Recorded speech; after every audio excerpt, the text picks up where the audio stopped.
Hello children. So in this video lesson we are going to study about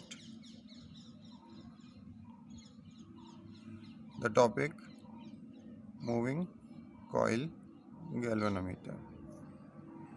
So here we are looking at the picture. This picture is of moving coil galvanometer. Now first we will study that what is this device. So this device is given here. It is a very useful instrument for the purpose of detecting the presence of current in the circuit. So the use of this instrument is to detect the presence of current. Now suppose that in this terminal and in this terminal the wires are connected through which the current is flowing in and flowing out. So this is the pointer of the galvanometer.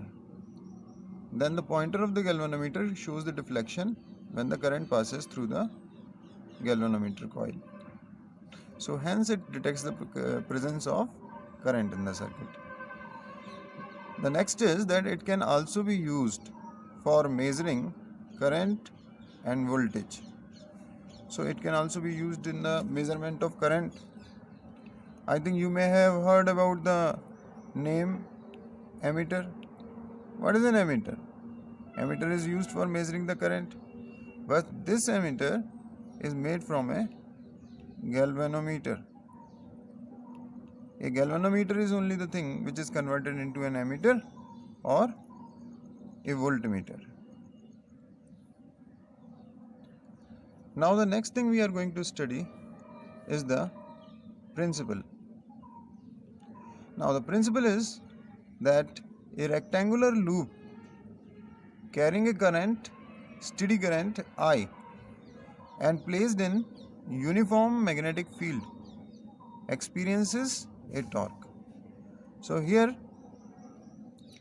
the rectangular loop. So here this is in the diagram. Look into the diagram that this is the loop. We have already studied about this principle. This is the rectangular loop carrying a steady current I. Now current is also flowing in it, I, and placed in the uniform magnetic field. And these are the poles which are producing the uniform magnetic field.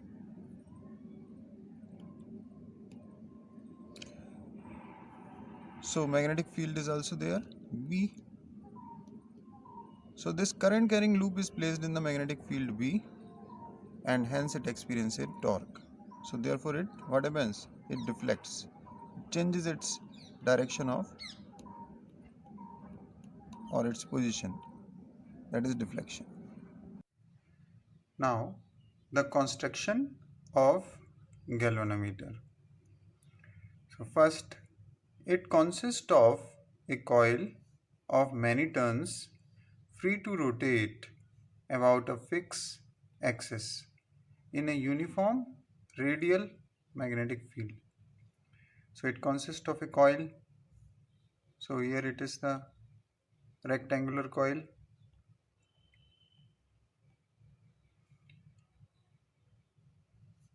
Rotate about a fixed axis. So there is a fixed axis. This is the axle of the coil.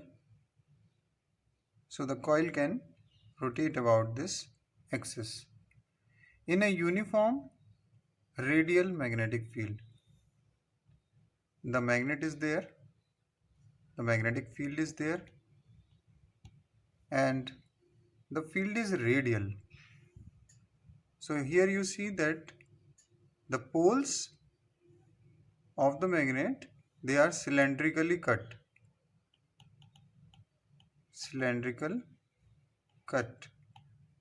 So the magnetic field lines, they become curved, so that become radial.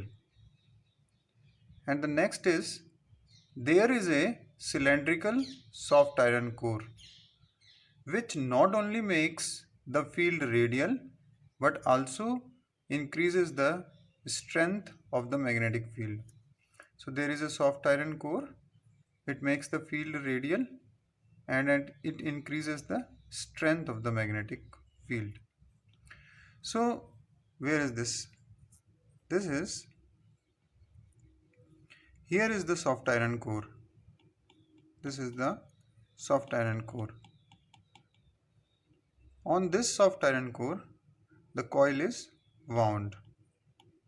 The rectangular coil is wound on it. And this soft iron core is a ferromagnetic material. Ferromagnetic material.